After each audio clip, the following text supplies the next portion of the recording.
maior evento de investimento do Brasil. E aí, Marcão, diferente hoje, hein? Bom, estamos aqui num muito especial, nessa edição aqui diretamente da Expert aqui. Pô, muito obrigado pelo convite, pela presença, e mais um podcast aí com temas do momento e também trazendo casas especializadas aqui em gestão de recursos. A gente vai ter mais um bate-papo muito especial aqui com o time. Não vou revelar, né? Não, ainda não. Ainda não. E como o Marco falou, super, né, bem especial em temas do momento, assim não poderia ter outro nome, né? Novos. Verdade. Estamos aqui com o João. João, se apresenta um pouquinho pra gente, fala um pouquinho dessa Novos aí, dessa trajetória. Não, já legal. Explica também por que Novos, né? Não, perfeito. Vou fazer isso. Mas, obrigado aí pela oportunidade de contar um pouco da nossa história. E, curiosamente, nem tinha falado sobre isso com vocês. A gente está fazendo 5 anos amanhã, então... Parabéns, hein? Estamos celebrando aqui no evento. A Novos é uma gestora que foi fundada em setembro de 2018. A gente nasceu a partir de uma fusão de duas assets aí com longo histórico de mercado e complementares. A gente enxergava muito valor nessa fusão por conta da complementariedade do time, né? O Modal, que era uma das casas que se juntou à Flag para poder originar o projeto da Novos, era uma casa muito forte em renda fixa. A Flag sempre foi uma casa com bastante protagonismo no mercado de renda variável, e a combinação, né, dessas duas forças em mercados tão importantes, a gente tinha uma segurança de que tinha tudo para ser aí uma casa bastante competitiva. O mercado ele vem se transformando, né, e aí a importância de você ter, né, mais robustez em termos de cobertura. Então essa foi a principal razão aí para a originação da Novos. E Novos, né, o motivo do nome é muito por conta da, né, a composição ali da sociedade, né, são pessoas que têm uma história bacana no mercado financeiro, né, os principais sócios ali com mais de 20 anos de mercado, mas de certa forma também uma sociedade jovem, com pessoas aí com uma mentalidade, né, nova, aí, entendendo, né, tudo que vem acontecendo em termos de transformação na indústria, de democratização dos produtos financeiros. Então, essa é a razão aí para o nome Novos. João, eu, né, como assessor, a gente acompanha aí principalmente a Flag há muito tempo, depois a própria Modal, depois dessa junção, né? Você era de alguma delas? Eu era da Flag. Conheço Pedro de longa data, isso. Na verdade da época da Flag. Isso aí. E a gente entendeu essa junção, sempre entendeu aí por que foi feito. E vocês começaram, foram 5 anos, né? Pegou ali 2018, 2019, 2020 veio a pandemia. Né? Como que um asset recente ali, né, com cabeças ali diferentes, teve um tempo para fusão, como que foi passar por esse momento, né, e como que foi esse comportamento? A gente estava falando um pouquinho ali do fundo de renda fixa também, como é que foi isso, João? Eu acho que, na verdade, a pandemia ela veio para validar muito, né, os nossos controles, né, sobretudo os controles de risco. E aí eu acho até importante falar, né, asset, pessoas e processos, né. E aquele foi um evento totalmente inesperado, né? Curiosamente a gente estava entusiasmado aí com, né, China naquela época, então grande parte das nossas posições eram acreditando numa melhora de emergente. Dito isso, janeiro e fevereiro já foram meses desafiadores para a gente, porque a gente já ouvia falar sobre Covid e tal, logicamente a gente não sabia o impacto. Dito isso, né, a nossa performance, o fato de a gente ter sofrido ali em janeiro e fevereiro, chegou na fase mais aguda ali, quando, né, o vírus se espalhou para o Ocidente, a gente já estava com posições bem menores, então isso acabou fazendo com que no relativo a gente tivesse um desempenho bem melhor do que os nossos pares, do que os nossos concorrentes. E aí, lógico, as métricas de risco foram acionadas, justamente por isso a gente estava ali mais leve, e aí a gente parou para tentar entender do que se tratava, né? Enfim, um evento sem precedente. Né, a gente de uma hora para outra deixou de ser especialista de investimento para se tornar especialista em saúde pública, o que não é nem um pouco trivial, mas eu acho que foi, né, um desafio muito importante para a gente e o qual a gente passou super bem. Eu acho que é importante reforçar isso também. A gente teve, né, uma recuperação muito forte no segundo tri. Tivemos ali que tomar algumas decisões de investimento, priorizar mercados que a gente entendia que representavam melhores assimetrias por conta, né, daquele movimento que aconteceu ali em março de queda muito rápida dos ativos de risco. A gente achava que quando tivesse ali a perspectiva de vacina ou algum indício disso, né, rapidamente teria uma correção e dito e feito, foi um pouco do que aconteceu. E no final do dia, acabou que a gente foi muito bem avaliado pela maneira como os nossos produtos se comportaram, que acabou potencializando muito a captação ao longo do segundo semestre de 20. Então, foi interessante, assim, tudo que a gente viveu. Logicamente, a gente nunca mais quer viver uma situação parecida, mas eu acho que foi importante para validar ali os nossos controles e os processos, né, que é determinante assim na nossa atividade, né. todo mundo fala muito de gestão de portfólio, mas a parte de risco é um componente importante do nosso dia a dia. Bom, só para dar um passo atrás, se você puder apresentar um pouco principalmente dos produtos, né? Vocês têm várias estratégias ali, vários fundos abertos, se você puder apresentar um pouco deles, um pouco do nome para a gente conhecer mais. Claro. E diferenciar, né? Cada estratégia, cada fundo, depois para a gente entrar um pouquinho na cabeça da gestão. Né? Não, perfeito.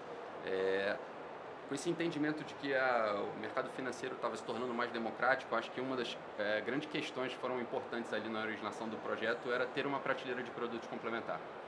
A gente queria efetivamente ter aí diferentes opções de investimento para os mais variados perfis de investidores. Eu acho que a gente conseguiu entregar isso. Então, o principal veículo, né, o que a gente chama ali de flagship, é o Novos Macro, que é um fundo multimercado. Ele roda ali com uma vol entre 5% e 6%, tem o objetivo de entregar CDI mais 3, 4 ao ano, operando nos mercados de renda fixa, renda variável, commodities e moedas. Esse produto é para onde a equipe de gestão ela olha no dia a dia. Toda a energia é depositada ali para a gestão dessa estratégia. E todos os outros produtos da gestora, eles são matriciais. Então, eles são ou multiplicadores de risco desse fundo ou são um percentual de risco desse produto. Colocando aqui em perspectiva, né, o nosso produto de entrada, que é o Novos Institucional, é um multimercado de baixa volatilidade. Ele é um fundo que também tem um benefício da liquidez, ele é D+1. E ele basicamente é o Novos Macro desidratado. Então, ele roda ali com 30% das posições do Novos Macro. E aí, só para tornar isso mais fácil para quem está nos assistindo, se no macro eu tenho uma posição 10% comprada em Bolsa Brasil, eu carregando lá uma carteira de ações, eventualmente comprado no índice, 10% no macro, eu teria entre 3% e 4% no Novos Institucional. Uma característica do institucional que talvez alguns investidores saibam, mas, enfim, ele é um produto enquadrado numa legislação chamada Legislação 4994, uma resolução que atende aos fundos de pensão. Então, ele tem uma série de vedações. No produto institucional, a gente não pode alavancar, a gente não pode fazer operações de compra e venda, a gente não pode vender papéis e a gente tem uma restrição, a gente não pode operar ativos no exterior. Na verdade, a gente só consegue operar os ativos no exterior que são negociados na BMF. Então, a gente consegue operar o dólar, consegue operar a curva de juros americana lá, o vértice de 10 anos. Mas, então, essa é a diferença entre os dois fundos, né? Entre o macro lá, que é o flagship, né? E no caso do institucional, essas são as características. A gente tem um produto de renda fixa ativo, que é um produto que hoje está super popular, uma das estratégias que mais tem captado, assim como o Novo Institucional. Exatamente. Esse produto a gente originou ele em abril de 2019, através da demanda de um parceiro super importante da gestora. Ele tinha uma cláusula de exclusividade. Por 3 anos a gente só poderia distribuir através desse parceiro. E o que esse parceiro nos pediu foi, eu queria só que vocês pegassem a caixinha de renda fixa do macro, né, e colocassem isso dentro de um fundo. Eles não estabeleceram qual seria ali o perfil de volatilidade da estratégia, eles só definiram que seria a caixinha de renda fixa do macro, que no final do dia acabou dando um produto de renda fixa ativo, que roda com uma volatilidade ali entre 2,5% e 3%. É um produto também extremamente líquido, D+4, então a gente ainda está vivendo, né, um ambiente de CDI elevado, apesar do Banco Central já ter iniciado, né, o processo de queda de juros, né, então os investidores ainda estão buscando, né, produtos ali que, né, tenham algum nível de conservadorismo e que tenham o benefício da liquidez, e esse produto ele performou muito bem historicamente. É um produto de renda fixa com risco de mercado, ou seja, ele tem volatilidade, mas ele tem entregado aí nas diferentes janelas mais de 130 do CDI, né, e isso é muito, assim, se tornou um grande chamariz para a estratégia. A gente gosta de falar para os investidores que acessam esse produto que, apesar dele levar renda fixa no 9, não significa que ele vai ter ali um retorno, né, certo no mês a mês. A gente, na verdade, tem um grau de liberdade importante para operar os diferentes ciclos de política monetária ao redor do mundo. É isso que a gente se propõe a fazer nesse produto em específico. E aí a gente tem um produto long bias, que aí já é um produto, né, mais arrojado, enfim, para um investidor mais sofisticado, que quer ter alocação em ativos de renda variável, que roda com o dobro das posições, né, do macro, né? E a gente também tem uma exposição via carteira de ações de 40%. Então a gente tem uma liberdade ali para montar uma carteira de ações que representa 40% do risco do fundo, e a gente faz 2 vezes o mercado de moedas, 2 vezes o mercado de renda fixa, 2 vezes o mercado de commodities e 2 vezes o direcional de bolsa que a gente opera no macro. Pessoal, não sei se ficou, se deu para entender. Deixa eu só recapitular alguns fundos aqui, né? Mas principalmente ali o renda fixa ativo. Perfeito. O que é ser ativo na renda fixa, né? Então, E, até onde você pode ir? Isso é o mais curioso, né? mas é exatamente isso, Marcos. Assim, todo mundo quando a gente venceu a cláusula de exclusividade lá que eu comentei com vocês, né, dos 3 anos, então a gente começou a distribuir esse produto de uma forma mais abrangente para o varejo, né, ele despertou muito a curiosidade dos investidores. Então tinha muita gente que ligava para a gente para entender como um produto de renda fixa estava entregando aquele retorno. Se a gente estava com uma exposição grande em crédito, e aí já aproveito o gancho para falar, a gente não opera crédito da gestora, não porque a gente tem alguma restrição à classe, é porque efetivamente a gente não tem gente dedicada a isso no nosso dia a dia, né? Mas o que a gente se propõe a fazer nesse produto é através de um processo de análise macroeconômica, e a gente é uma casa macro, esse é o nosso diferencial, a gente tem um time de pesquisa econômica muito competente, faz um profundo processo de análise aí ao redor do mundo para tentar antecipar os movimentos de política monetária, né? Quais vão ser as principais decisões das autoridades monetárias em relação ao processo de aumento, né, ou diminuição dos juros. Então, o ativo é por isso, que a gente está sempre olhando aí para ver como é que os policymakers, né, como é que os BCs ao redor do mundo vão atuar para a gente poder tentar antecipar esses movimentos. Mas tem uma classe específica assim, pô, a gente manja pra caramba de moeda aqui. A gente opera só moeda ou juros? Nesse produto em específico, a gente só opera ativos de renda fixa. Então, é curva de juros e inflação. Mas eu colocaria aqui como 2 dos grandes diferenciais da gestora, o mercado de renda fixa e o mercado de renda variável. São esses ali, olhando a nossa atribuição de performance histórica, né, o resultado do fundo desde o início da Novos, né, são essas caixinhas ali que tiveram os resultados mais relevantes. E que eu acho que também é legal, que acaba, como eu falo, um diferencial, porque grande parte das gestoras macro aqui no Brasil, normalmente eles têm um book de renda fixa muito vencedor. A gente, além de ter um book de renda fixa muito vencedor, o nosso book de bolsa também é muito vencedor. Então, isso que, passados 5 anos, a gente olha para trás e toda a complementariedade que a gente imaginava que a gente tinha, de fato, ela acabou se confirmando.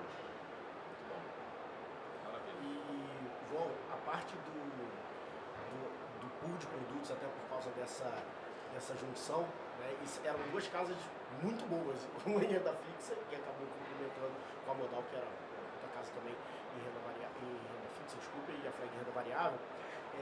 Como passar isso? A gente estava falando que você tem ali uma relevância muito grande do varejo, do seu passivo, né?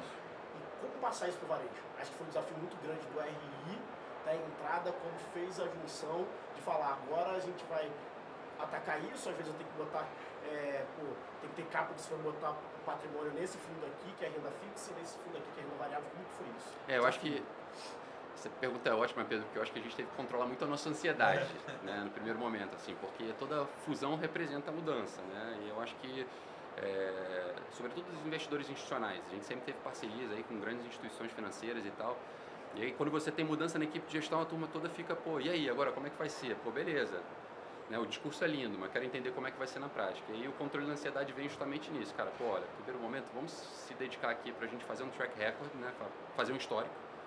E aí, com esse histórico, a gente vai para a rua para poder validar tudo aquilo que a gente fez ali quando a gente rodou para poder apresentar o projeto da Novos.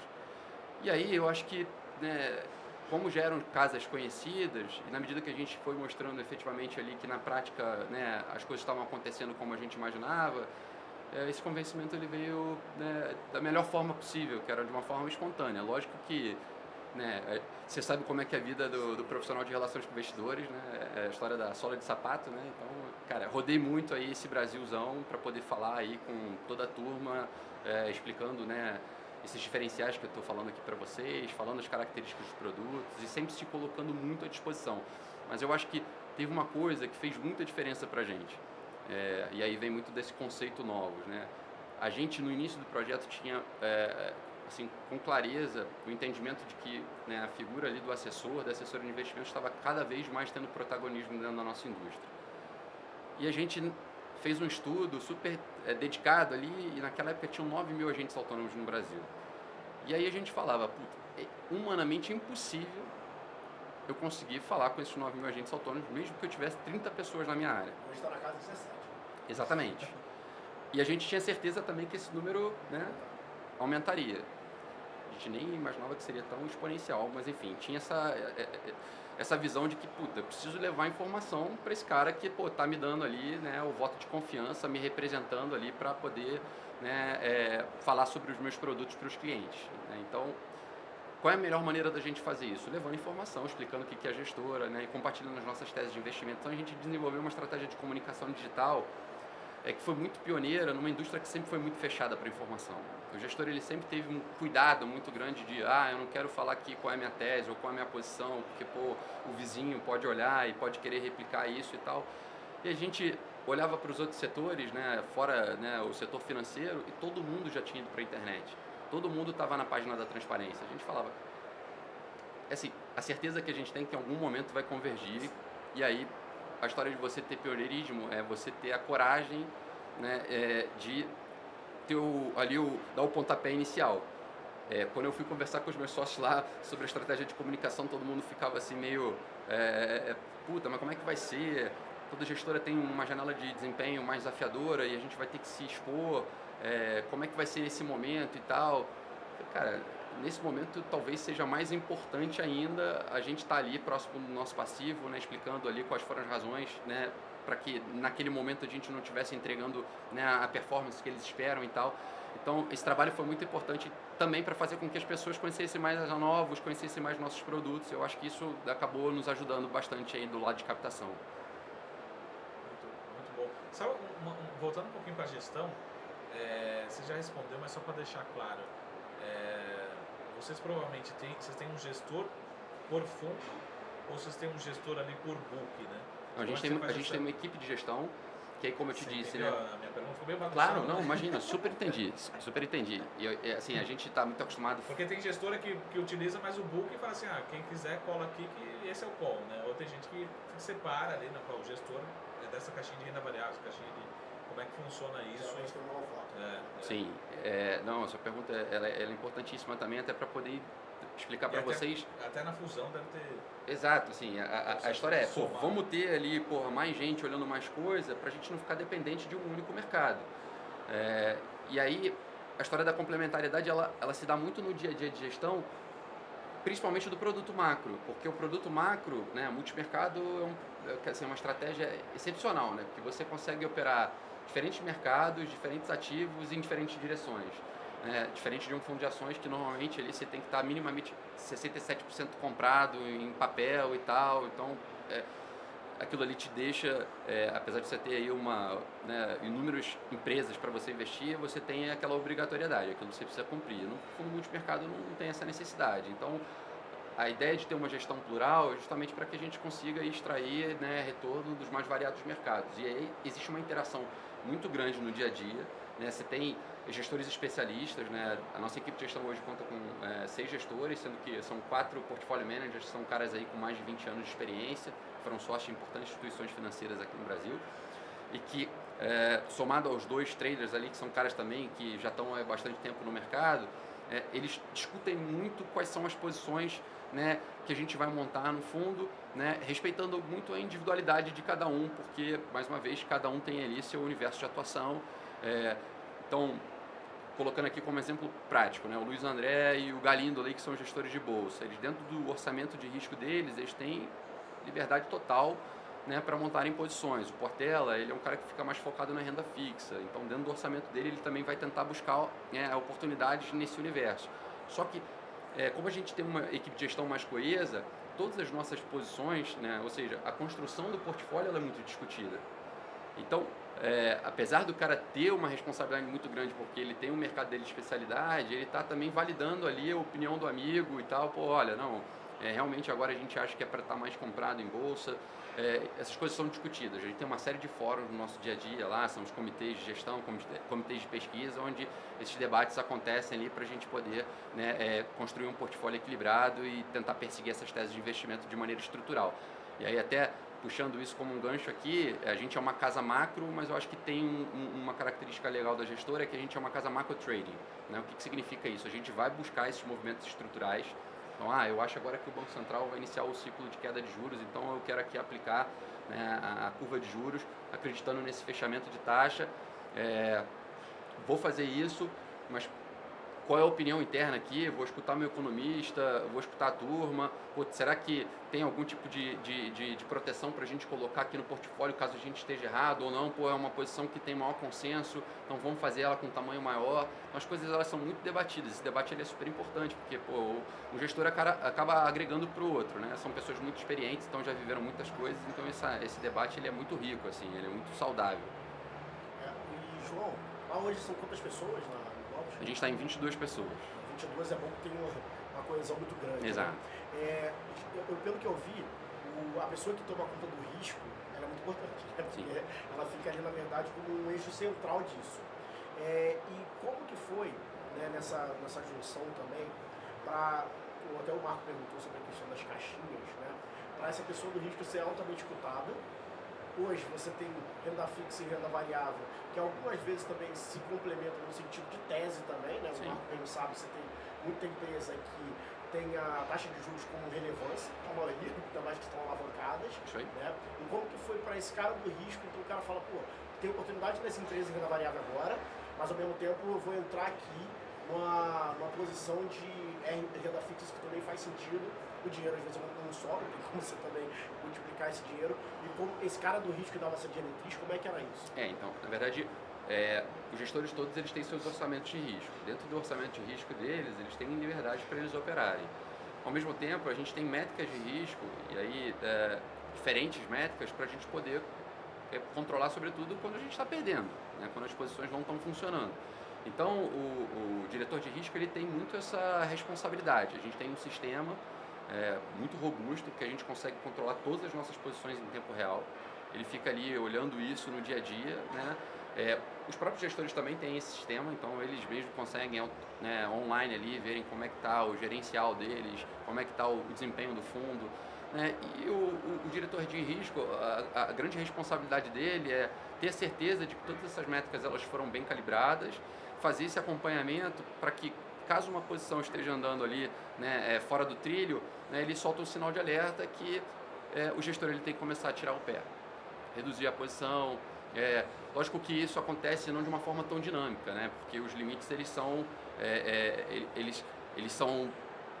flexíveis, né, não no sentido de não, eu posso mudar a regra no meio do caminho, mas ele tem um certo nível de elasticidade para que o gestor ele consiga perseguir os movimentos. Não pode ser nada tão rígido, mas exige uma disciplina muito grande da gestão e o diretor de risco fica muito com a função ali de controlar isso e prover informação. Então, você tem reunião de risco a cada 15 dias para a gente poder fazer uma validação das posições, para entender se teve algum gestor que foi muito insistente numa tese, qual foi a motivação para isso.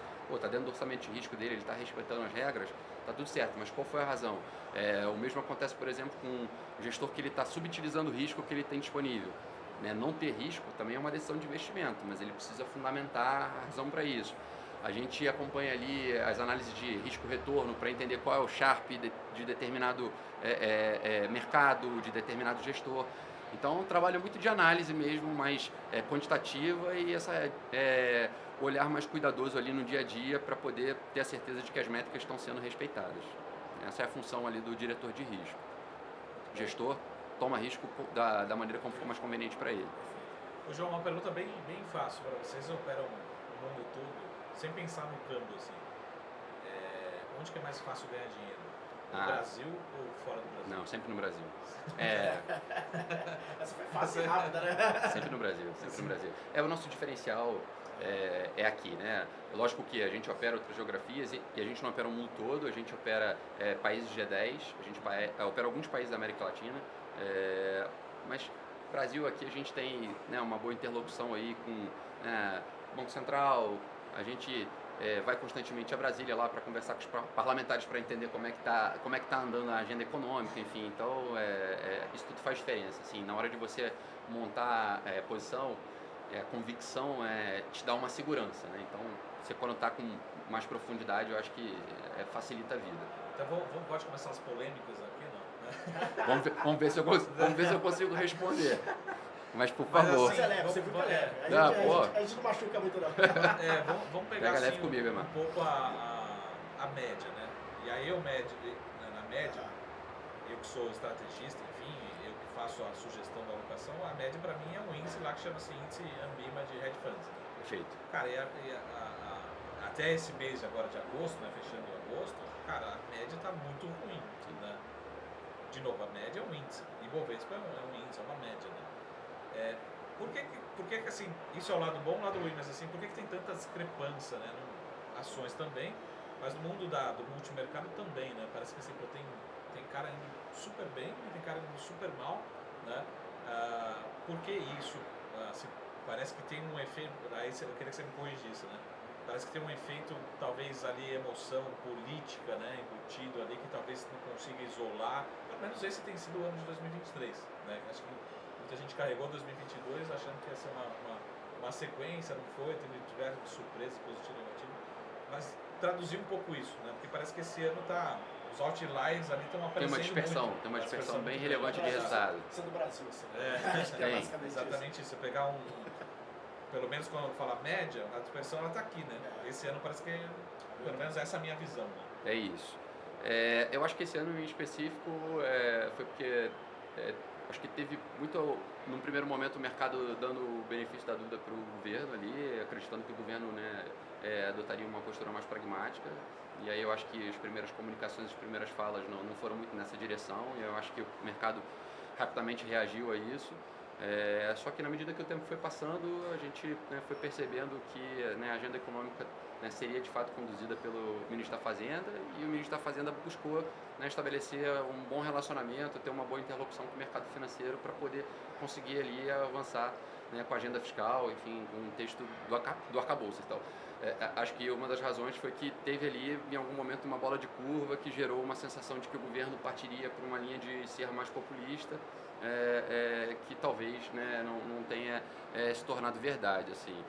Mas eu acho que no universo de fundo multimercado passa muito também por aquela questão que eu comentei com vocês. Você tem muita liberdade para operar muita coisa. Então, acho que teve gente que acabou falando, não, pô, o Brasil tem essa questão política aqui que pode trazer alguma instabilidade, vou operar em outras coisas, e lá fora, né, a gente também não está tendo um ano fácil.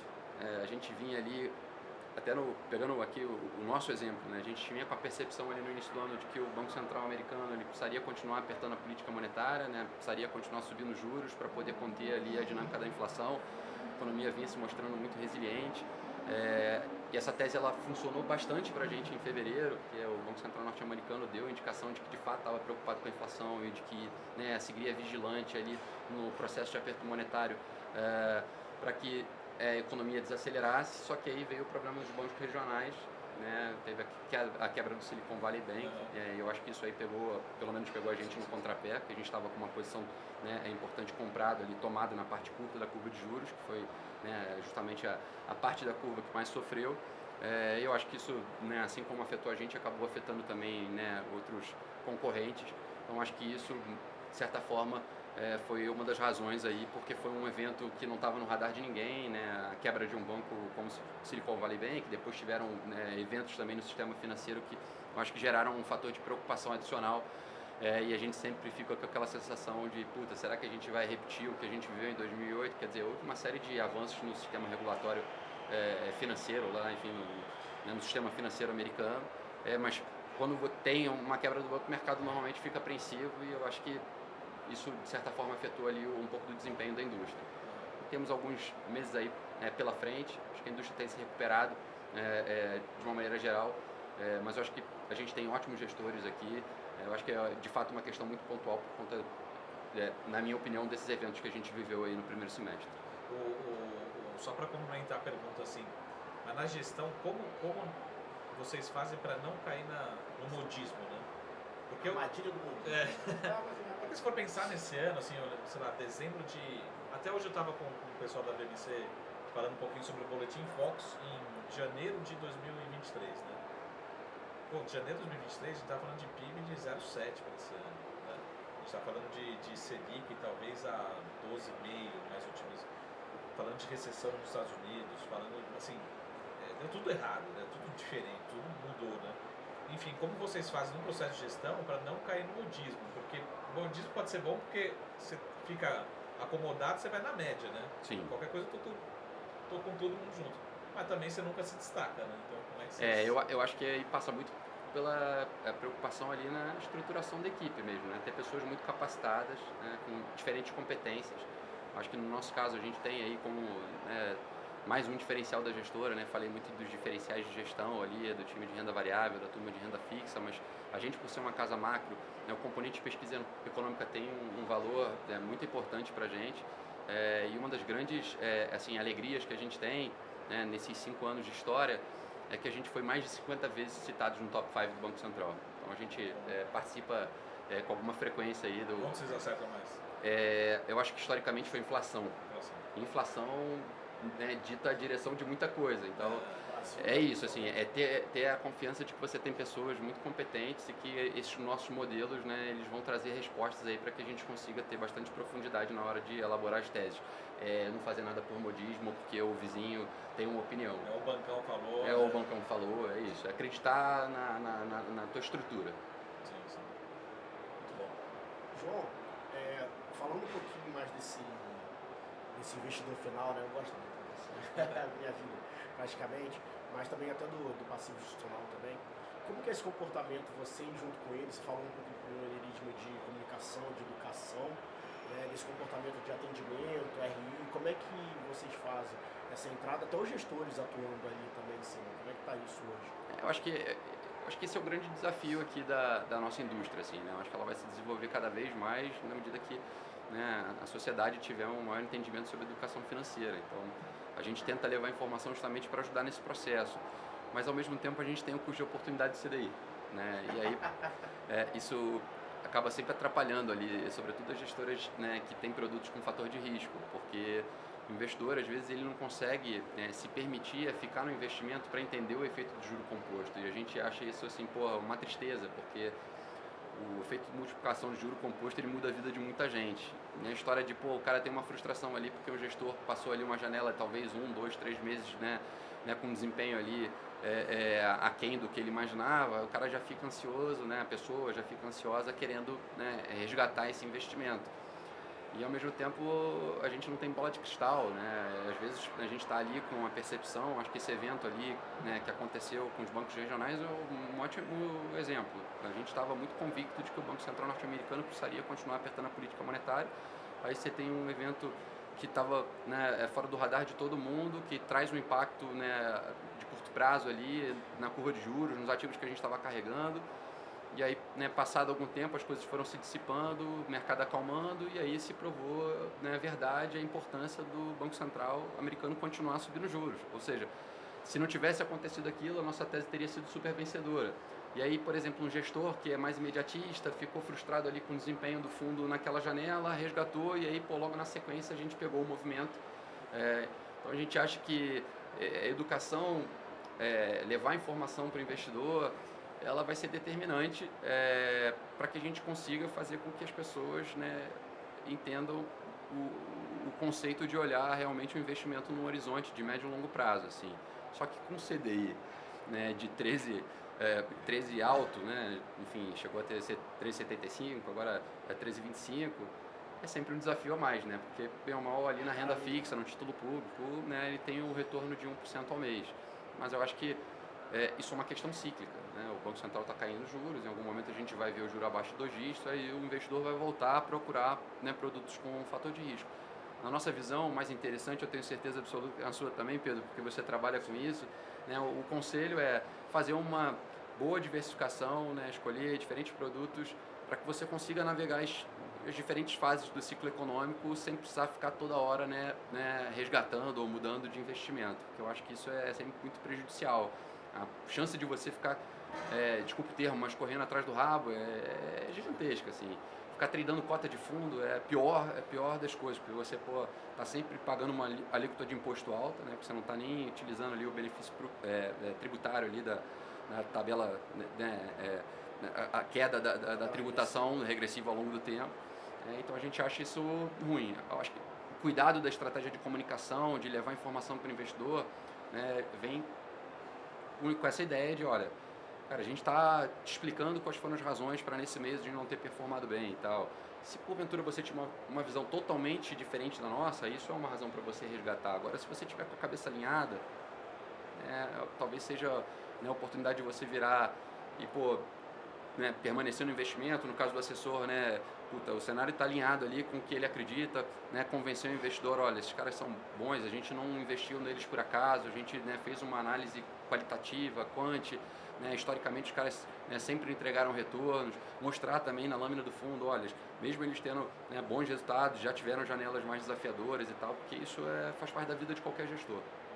E a gente está conversando antes, para mim, até o Marco, né, passa muito por isso, a gente lá passa muito por isso também, no sentido de que a melhor coisa era que você tá no raio ali do juro, você começar a se posicionar em renda variável, pra gente isso talvez fique claro, mas quando chega no investidor final ali, você tem cada um com um perfil.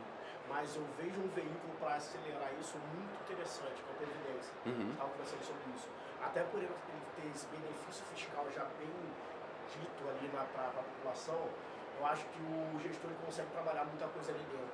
Vocês pegaram muito isso também, esses veículos de previdência para trabalhar? Sim, a gente tem uma prateleira de produtos de previdência bastante interessante.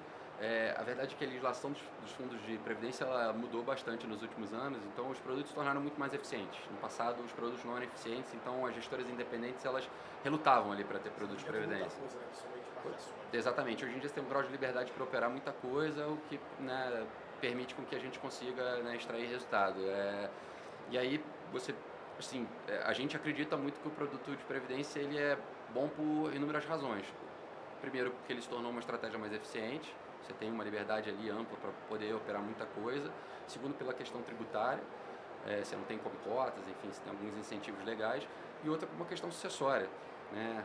As pessoas talvez não saibam, né, mas eu acho que é legal sempre dividir isso, assim, se porventura você tem algum problema, né, com alguém na família, né, caso de falecimento e tal, né, se você tem um investimento ali em algo que não seja em previdência, aquilo, porra, entra em inventário, é toda uma discussão, quer dizer, o produto de previdência você consegue estabelecer o beneficiário no momento do investimento. Então, se porventura tiver qualquer incidente, alguma coisa do tipo, né, o beneficiário ele consegue acessar os recursos de forma imediata. Então, acho que o produto de previdência é um produto que é interessante por várias razões mesmo. Assim. A gente tem produtos de previdência renda fixa ativo, a gente tem produtos de previdência que é um multimercado baixa vol, a gente tem o produto de previdência, né, do long bias, né, que é o produto de renda variável. Então, para vocês verem como é que a gente acredita nesse tipo de produto. A gente consegue atender aí, né, a gente consegue atender diferentes demandas dos investidores. E vem aí uma novidade, né? O Come Cotas dos fundos exclusivos. já caminhando. É verdade. Para ajudar ainda mais a Previdência. Mas É verdade. A Previdência vai se tornar ainda mais relevante, né, sobretudo para as pessoas de patrimônio mais relevante. E antes de você perguntar, até você falou desse ponto, que é importante, né? A Previdência se torna mais relevante com volumes maiores se até as casas independentes estão preparadas para esse volume de fundo de previdência que vai ter, cara. Um volume muito grande, assim. Acho que a gente está passando agora por um momento de importantes mudanças na nossa indústria, né? A gente vai ter agora a instrução 175 aí a partir de outubro, que traz uma série de responsabilidades para os gestores. Como vocês falaram, né, o governo com a necessidade de melhorar a arrecadação, né, enfim, está sendo discutida a questão da tributação dos fundos exclusivos. Então, acho que é um momento de atenção aí por parte dos investidores, por parte dos gestores, porque eu acho que essas mudanças elas vão ser relevantes, mas como toda mudança, a fase de implementação é sempre um desafio. A gente está muito dedicado a isso lá no nosso dia a dia, mas ainda se familiarizando com tudo que está sendo debatido. Muito bom. A pergunta é a seguinte, quando você fala lá do flagship, que eu sou mais de bolsa, aí vocês vão me xingar aqui, mas... Pô, Fique tranquilo, Marcos Saravaio. É o melhor momento agora, né? Eu olho os 5, 6% e falo assim, pô, me parece ser uma marcha vol aqui, né? Vocês pensam em criar algum outro produto de high vol? Porque eu vou pegar o seguinte, pô, sempre quando dá aquelas pancadas, você fala assim, puta, a gente poderia ter subido 300% do CDI esse mês, mas o cara do risco lá ficou me segurando. Mas só o nosso long bias roda com uma vol entre 15 e 20. É, isso que eu ia perguntar. O macro roda com uma vol de 5, 6. Você faz o trabalho da vol no long bias. Mas a gente nem combinou. Mas a gente acabou de originar um produto aí, que é o novidades. É verdade, a gente nem combinou, mas foi bom, importantíssimo falar sobre isso. A gente acabou de originar um produto que é o dobro do risco do Novos Macro. Só que é um produto que a gente está assim, direcionando para o investidor mais qualificado, um investidor que entenda de fato a estratégia, porque produto com maior volatilidade, se porventura o investidor entra numa janela mais desafiadora, para ele tomar aquilo como uma péssima experiência e assumir aquilo como uma verdade absoluta, enfim, é perigoso. Então a gente está no Novos Plus, a gente está direcionando todo o esforço para gestores de patrimônio, para multifamily offices, single family offices. A gente está bastante animado aí com o lançamento desse produto. Começou no início do mês passado, mas a gente vê boas oportunidades, inclusive, para a gente diversificar mais o nosso passivo. A gente é muito forte no varejo, nas plataformas, nas áreas de fundos dos grandes bancos. A gente tem uma penetração muito forte no segmento institucional. A gente tem aí parcerias com as fundações mais importantes do país. Eu acho que agora, olhando para frente, o que a gente quer, a intenção que a gente quer é também ter relevância no universo de private. Então, o Novos Plus veio... Exatamente, o Novos Plus veio com essa cabeça de ser uma alternativa para esse perfil de investidor. Mas só uma pergunta, a galera, você falou que está dedicando mais para o investidor qualificado, mas está na plataforma. Não está. A galera mais consultoria, MFO, pode acessar. Exatamente. A gente, nesse primeiro momento, tomou a decisão de não distribuir esse produto em plataforma. Então, foi o que você disse. O esforço está sendo 100% voltado para esse investidor mais qualificado. E como que a gente acha aí, principalmente a Novos, como é que é como a gente chega até vocês, assim, o investidor final também pode? Como é que claro. Acho que fica aqui o convite para vocês acessarem as nossas redes sociais. E aí, mais uma vez, assim, é um conteúdo muito informativo mesmo, assim, é muita informação relevante de cenário, de perspectiva, Brasil, mundo, e falando das nossas posições. Tem o nosso site também, que é www.novoscapital.com.br. As redes sociais Instagram Novos Capital, YouTube /Novos Capital, a gente está no Telegram também. Então acho que existem diferentes formas de encontrarem informações da Novos. E eu acho que também legal de dividir aqui com vocês que a gente está em grande parte das plataformas de distribuição. Então, vocês conseguem investir nos produtos na Novos através da XP, do Itaú, do BTG, Orama, Inter, enfim, e tantos outros. Desculpa aí se eu não falei aqui o nome de algum parceiro importante, mas a gente está em grande parte das plataformas de distribuição e das instituições financeiras aqui no Brasil. Marcos Saravari, como é que te acha, Marcos Saravari? Eu? Me acha aqui sempre na BMC News, o time da Nelógica, tudo parceiro, sempre ao vivo na BMC News. Ótimo, e para quem quiser o fundo do baú no Instagram, FDB_no fundo do baú. João, muito obrigado. Eu que agradeço. Marcão, brigadão. E até a próxima, galera.